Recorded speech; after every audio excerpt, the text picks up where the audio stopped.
Hey guys, Paul Niama, professionallystrong.com. I want to help you become the best and strongest version of yourself. This is week 3 of my jiu-jitsu journey diary, just kind of following what I'm doing and hopefully relating it to you and you working out.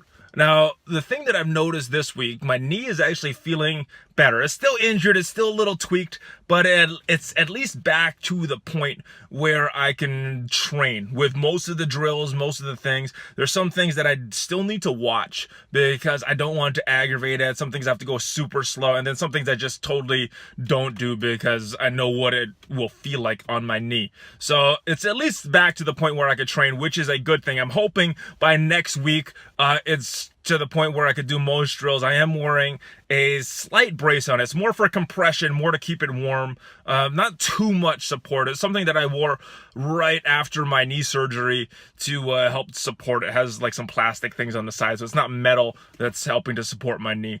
But there's that. The other thing that I've noticed in training with jiu-jitsu is that my body is a little more sore than I'm used to. I've been working out pretty consistently since I was able to from my surgeries, but doing this jiu-jitsu doesn't seem like it's a hard workout because for me, I know some people in class treat it as a workout. I don't treat it as a workout. I treat it more as a learning experience.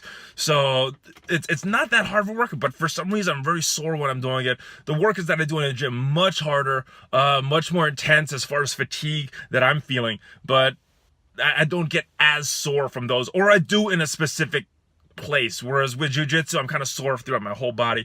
And one thing that I have noticed, it started to affect my workouts. Now I did miss miss one lift, but that I've attempted, but it's also like I had to make me scale back some of my workouts, so not being able to work out as intense as usual, shifting some heavy days to light days.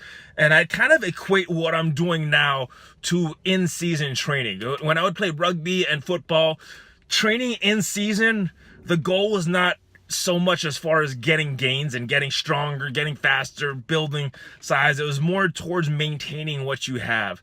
And for me, jiu-jitsu is something I really enjoy. I think I enjoy the learning of it. I enjoy the potential competition down the road, at least in drills, maybe in jiu-jitsu tournaments, if that's where it leads. But I do enjoy the competition, something I haven't had from rugby. Now, when it was in season, I was playing those things. It wasn't as strong. My workouts were not as intense.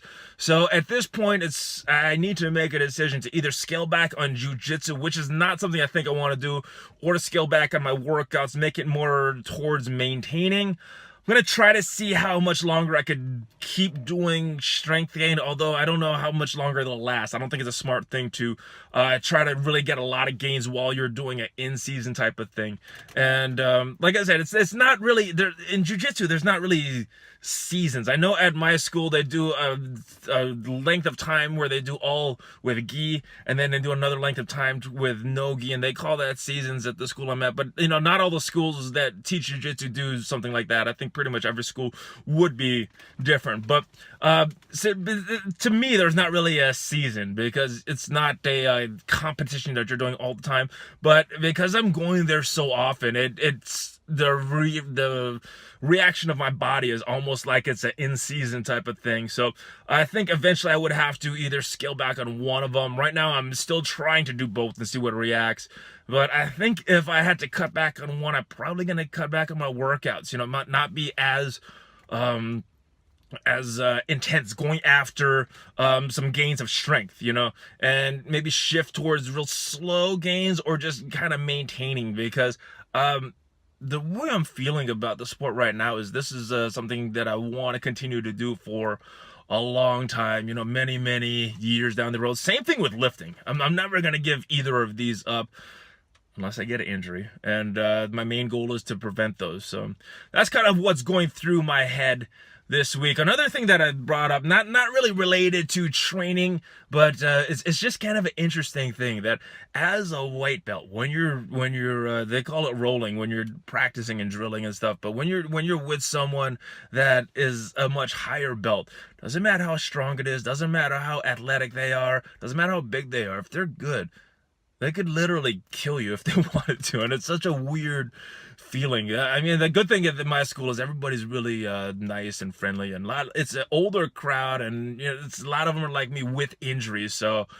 sometimes not able to go as hard. I know when I was training today, the person that I was training with had a bad shoulder on one side, my knee was bad on one side, so we really weren't able to do full out on either side, like resisting each other to really see if our escapes and things would work with a lot of resistance. So we just kind of did the drills, and it's an interesting thing. But yeah, there's a lot of trust in jiu-jitsu. Same thing as weight room. If you're training with someone for the first time and someone's giving you guidance, you want to make sure it's someone that you could trust, someone that knows what they're talking about. So just a couple things, and I hope this helps you with your workout journey. And maybe you're going through some of the same things as you're working out, maybe not, but I hope this does help you. Hopefully it inspires you to be more active, be more on point with your nutrition, be more on point with consistency as far as your workouts. And I will see you next time. Make sure you check out my Instagram channel. If you like this video, make sure you smash on that subscribe button, click on that like button, and I will see you next time. Remember, I'm Paul Niyama, and I want to help you become the best, strongest version of yourself.